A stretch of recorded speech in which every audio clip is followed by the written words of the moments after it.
Welcome to another Hilton Castle Mission podcast. It's great to have you tuning in, listening, watching, however you're getting this message. I hope it finds you encouraged and blessed. Today, we have another special guest for an interview. This young man is only 16-year-old Zach Weaver. It's lovely to have you with us. To be with you today. Thank you for inviting me on, first of all. It's a pleasure. I'm really excited today to talk about some great topics as well. So, yeah. Great. Well, first of all, Zach, how has lockdown been for you as a young person? Has it been frustrating not getting all that energy out? What's been happening? It's been interesting. Difficult one. I think we were saying literally before we started recording, I found myself more busy than I probably was before.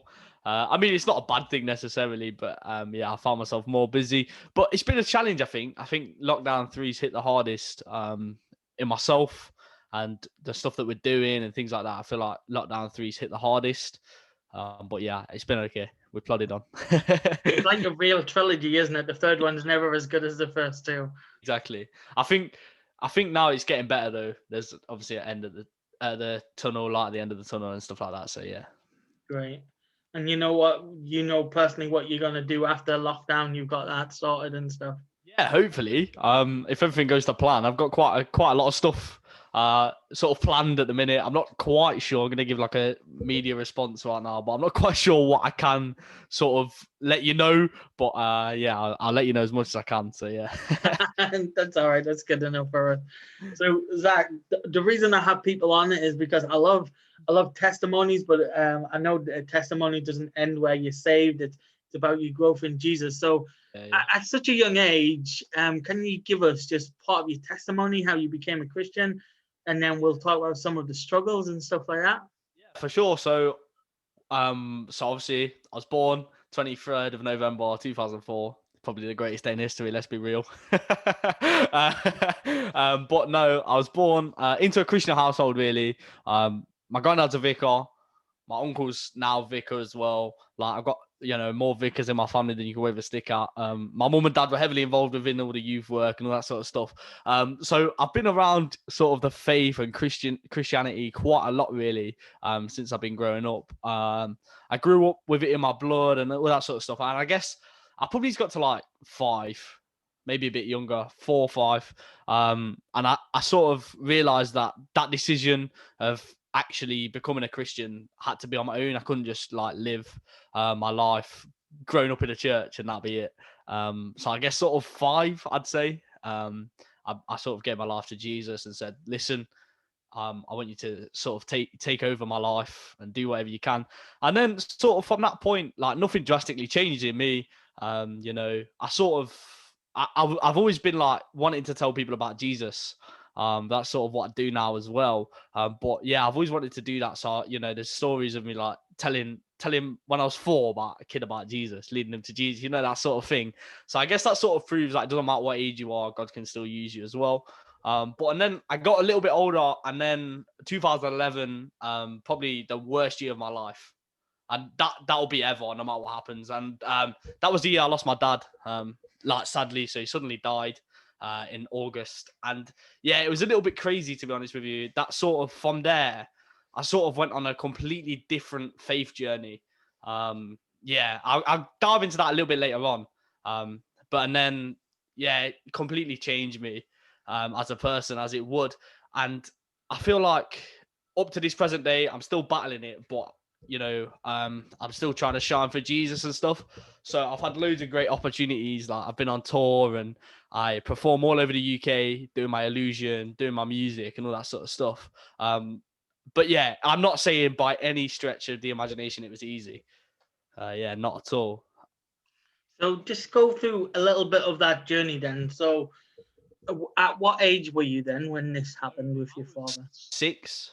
You were 6-year-old, and suddenly a father figure who'd been very predominantly there in your life and part of you growing up disappears. Yeah. What happens? Kind of is that?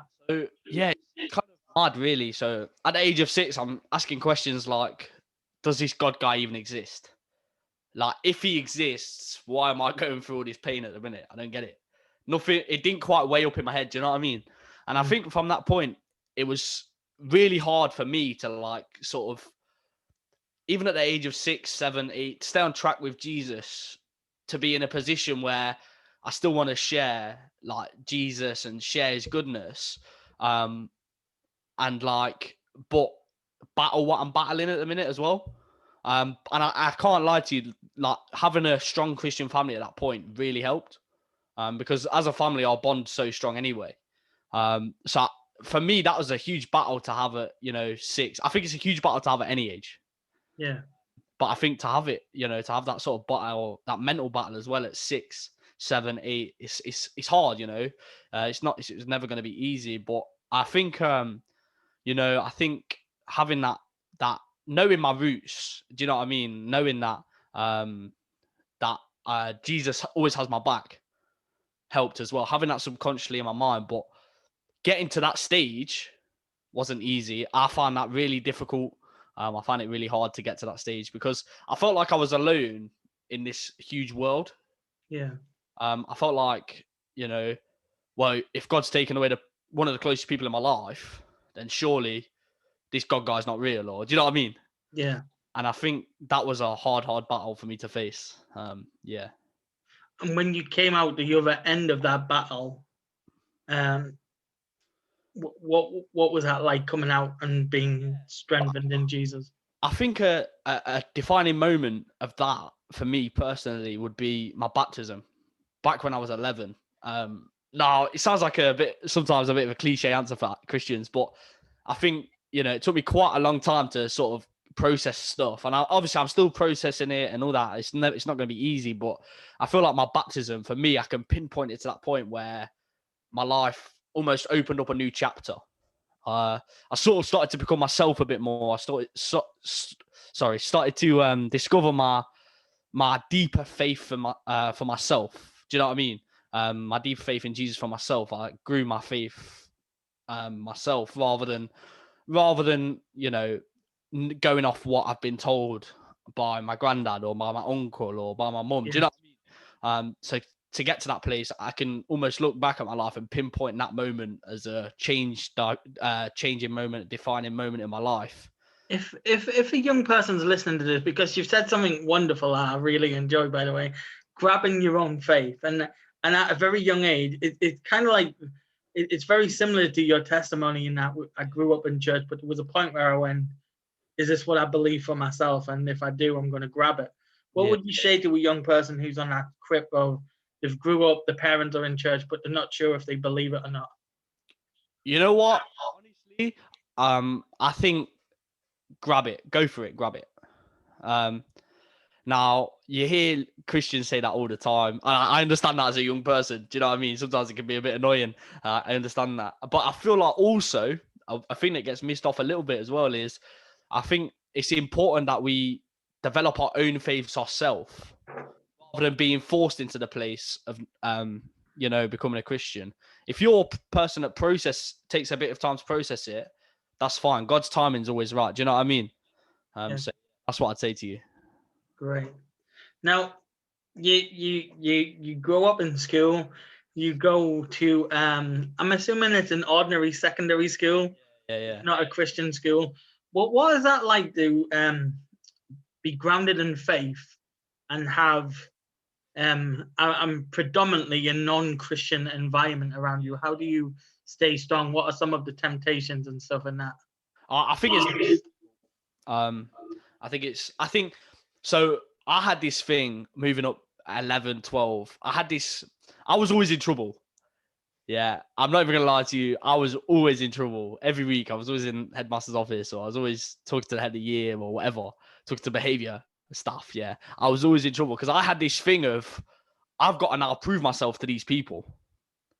So it was then at that point I started not slacking. That's not the right word, but like falling back a little bit with my faith because I was like, my main priority was to make friends and like prove to these people that I am me. Like this is me, like big strong lad. Yeah. Whereas now I 100% realize that was an awful mistake. because that was a separate battle in itself. I started like, obviously I went to church every week, but it's not being a Christian isn't just about going to church. It's about living a life, walking the walk, not only just talking the talk. So I started living this almost split life in a sense of, I'd be going to church on Sunday and I'd be praising all weekend. And then on a Monday morning, I'd just go in to school and I'd just be like, messed about or be in trouble or, you know what I mean? That sort of stuff. And I'd be proving who I want to be, almost who I wanted to be at that time, that I was that, I guess, to myself and to the people around me, rather than shining Jesus's light. And looking back, that was probably a big mistake. And I know it is a big mistake, but I've learned quite a lot from that. I've learned that, Jesus always has a plan for us and things like that. Yeah. And you know what? That's it. I think you've nailed it on the head there. Even if when you're a young person, I think we forget how hard it is with being in an environment full of non-Christians, how intimidating that can be as well. And so you being in that and not necessarily shining for Jesus, but coming out, shining even brighter for Jesus is a great testimony that do you know what I mean? That there's forgiveness in this and God can still use you. So, for a reason. Yeah. I think everything that happens, that God allows to happen for a reason. And I feel like we grow from that and we become better Christians, for a better term, off the back of that. Yeah. One of the introductions I got about you was from your uncle.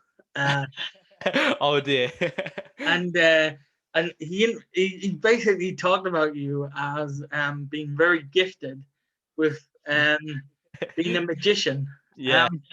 What can you talk through your magicianry, and he also talks about how you share the gospel and that. Can you give us a little bit about that, where that came from? And so let me go back to like square one. So Yeah. I was a young lad watching my granddad used to we used to tour all over the country. I used to go with him and they used to put on these big cabarets, right?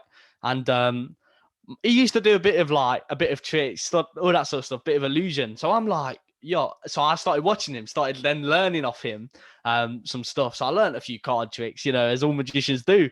And then it got to like 2019, and my mentor said to me, "Listen, yeah, in 3 months we have got the Young Magician of the Best Young Magician in the UK, Young Magician of the Year awards, and they've not got many entries because of the year."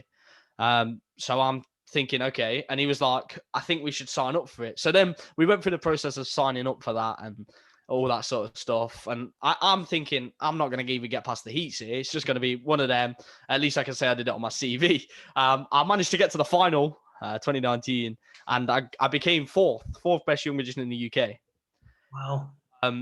So then off the back of that, I started getting like gigs for people that I didn't even know really.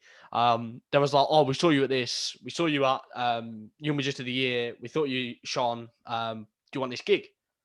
So I'm saying yes. You know what I mean? I'm saying yes to pretty much everything there. And then I thought, well, hold on a minute. So I've got this thing, right? I'm doing illusion here. And I'm doing all these stage performances across the UK, right?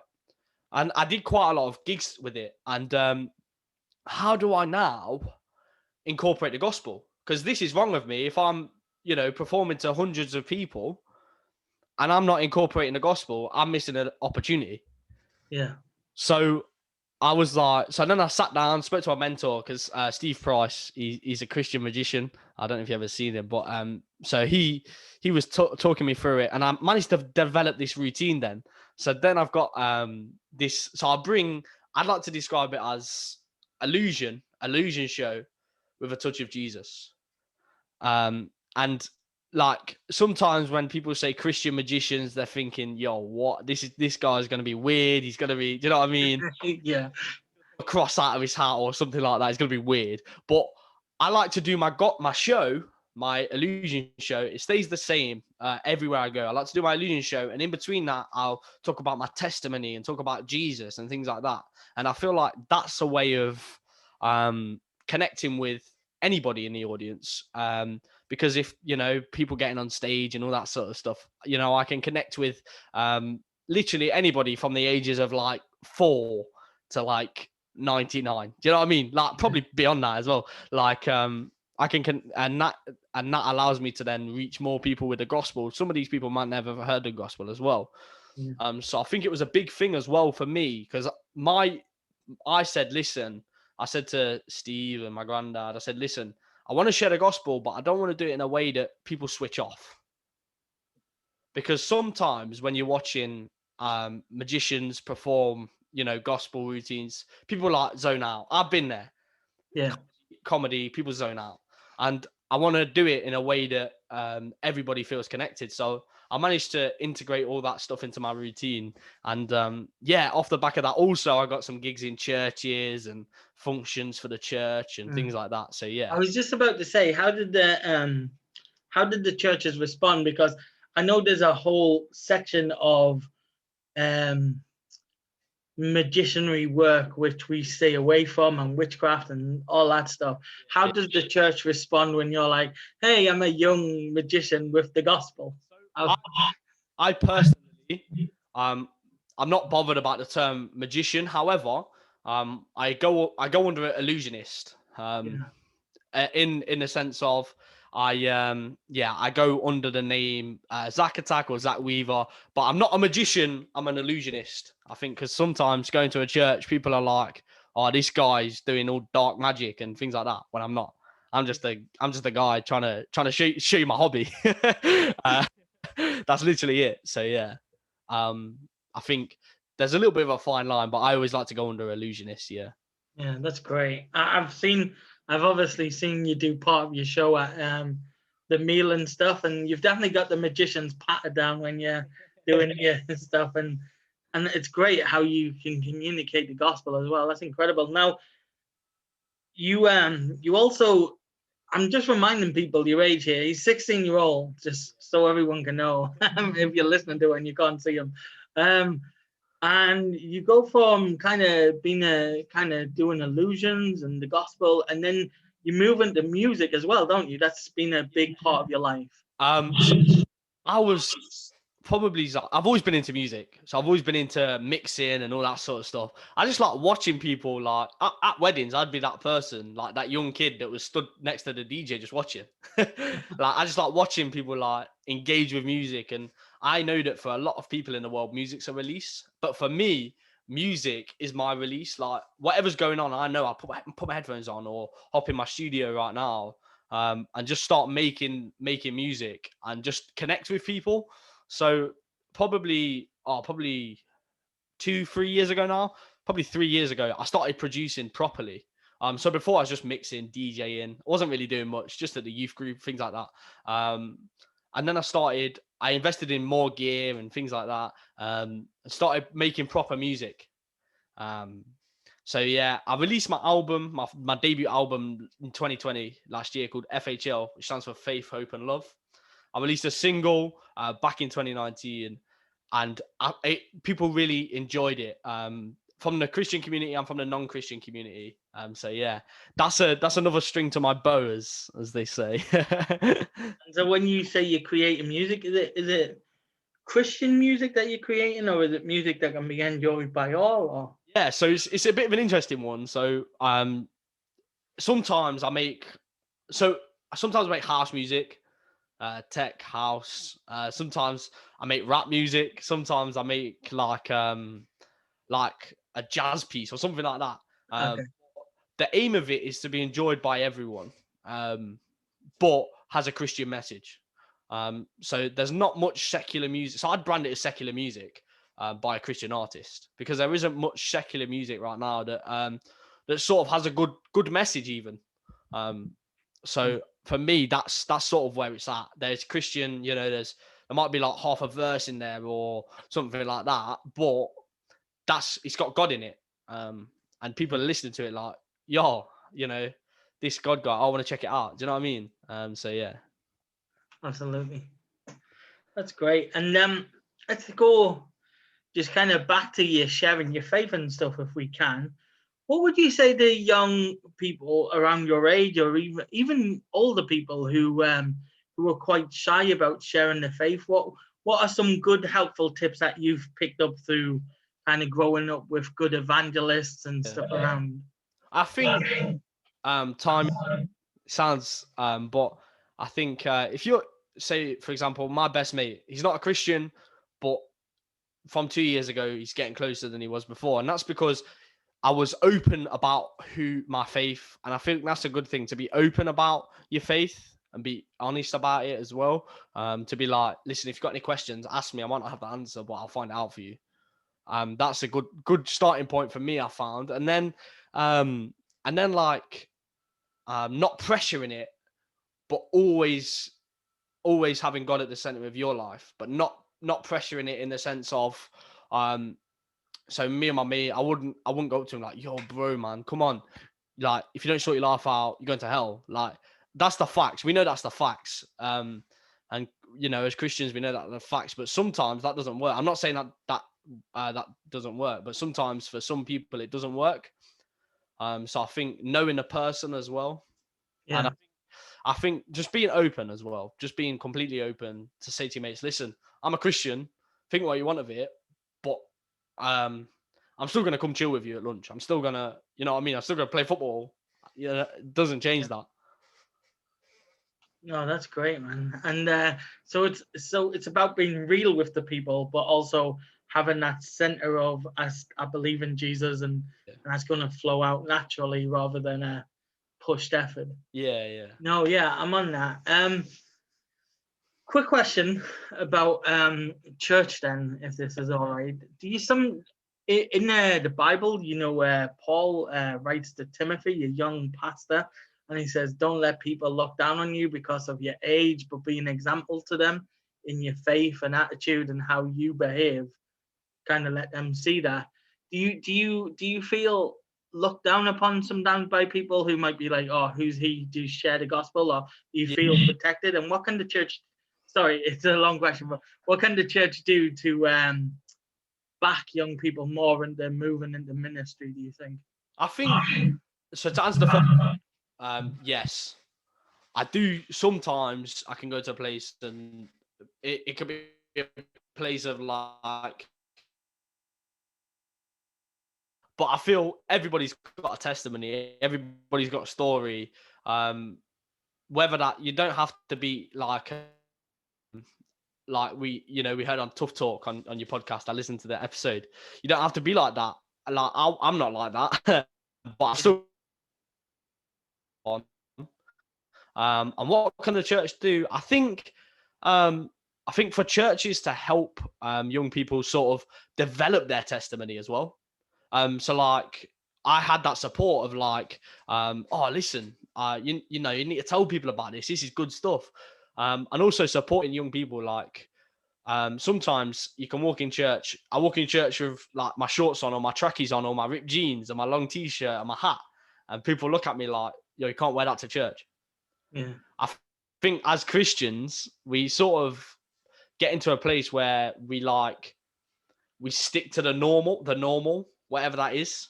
Do you know what I mean? We like it how it should be. I think like being accepting as well. Like, obviously, if somebody comes in like gangs, yeah, that's different. Like, obviously, you know, people are bound to be intimidated and stuff. But, you know, just be accepting of like young people, and just be like, yo, listen, we got this youth program, or yo, listen, this is our youth leader, or whatever that is, because, and making them feel like welcome as well, part of the family. I guess some Christians have this thing where there's no place for young people as such. You get to sort of the age of like 16, 17, 18, 19. It's like you're stuck in this middle now. You're not at uni, you're at college, but you're like in the middle of your teens. What do you do? Do you know what I mean? Yeah. And that sort of. So yeah, that's what I say. Like, be accepting of like, you know, different people and stuff. Yeah. Let young people be young as well sometimes, isn't it? Knowing that we've all made mistakes and flaws, so when they do it, don't make it the end of the world, but support them as well. Yeah, definitely. I think just at the beginning. Oh, it's all right. Just at the beginning of that answer, it started to freeze a little bit. So when you were talking about coming in and not being like when you were talking about tough talk and stuff. What were you just saying, just to be clear on that? Sorry, yeah. So like, everybody's got a testimony. I Yeah. think everybody's got a story. So we shouldn't really look down upon people, but I do feel like sometimes you get looked down upon. Sometimes for what I'm wearing, sometimes because I'm 16 and I'm on the stage, or sometimes whatever that is. Yeah. And my mates, some of my mates, they come to church and they feel the same. Like, there's like, oh, listen, I feel judged. Yeah. So yeah, that's where it's coming from. Yeah. Oh, that's great. And so, what's a big desire in your heart for God to do there? Not just as an individual. What's something that you're really looking forward to about kind of growing in your faith later on in life? Okay. So I think for me personally, so I've had the pleasure, the absolute honor of touring and stuff like that, and literally being on the road every weekend. And for me, I turned around to my mum. We were driving down the M1. I remember it. It was like 1:30 in the morning, driving down the M1. We're both hungry. I said to mum, "Listen, this is what I want to do permanently for my full-time job," and I'm excited for what God's got. Because I believe God's got a plan for all of us. And I'm excited. And for me personally, I want to travel the world. I want to travel touring with my sets and things like that. My music, my illusion, a new show that I'm working on together to bring them both together. Little exclusive there for you, but yeah, that's sort of where I'm at personally right now. That's great, man. And at the moment, when you're in church and stuff, you got quite a few stuff going on. You're editing videos and stuff like that. Do you think faith's gonna play a big part in your future kind of touring and music and stuff like Yeah, that? definitely. I think it already has. I wouldn't be where I am today without Jesus. To be fair, I probably wouldn't be here right now without Jesus. And I think the best is yet to come. And I think me now in a position where faith is at the center of my life, Jesus at the center of my life. I feel like it's going to be in the future for me. It's going to be something that grows, and yeah, Absolutely. but it's going to stay in the core. Do you know what I mean? Yeah, 100%. And if someone's listening right now who does not know Jesus, they've never heard the gospel, what would you say to them? Oh, okay. So I'd say, so I'm gonna give you like a bit of an analogy. So when we go through hard times and we feel alone, or when we're struggling, or when it feels like we're in the dark, Jesus is the light in that dark. So Jesus is the person that is always there for you. Like families and stuff and friends, they fall apart. Yeah. We start to lose connect with them, but Jesus is always there for you. And trust me, if you don't get anything from this podcast, if you don't get anything from this video, just take this, that Jesus will always love you. He'll always care for you, and he'll always look after you. Just take, if that's all you're going to take from today, just take that. That's incredible. Thank you, mate. What I'm going to do is I'm going to just pray for you real quickly. I'm going to pray for our listeners as well. The link to Zach's music is going to be on the link of this podcast. So if you're thinking you want to check this kid out, do listen to it. And that'll be incredible. Let me just pray for us real quickly. Our Father in heaven, I thank you for Zach. I thank you for his life, his faith, his hope in you. And I just pray that you'll bless him, Lord. Increase his influence and he may reach more for you. Lord, I just pray that you'll bless his family as they grow in their faith and grow in love for you. Lord, bless our listeners. If there's any young people listening and they're thinking this is an incredible, confident young person, let them know that it's only because of your Holy Spirit that dwells in them. And Lord, let them know that they can have that same spirit in that precious name of Jesus. Amen. Amen. Well, thank you And very much. just to say one more thing, Keith. You may think right now that I'm perfect. I'm not. Yeah, I'm not. So just trust in Jesus always. It's been a pleasure. It really has. It's been a pleasure to be with you today, Keith. It's been Thank you. great having you. Thank you so much, and God bless. Thank you for inviting me, mate.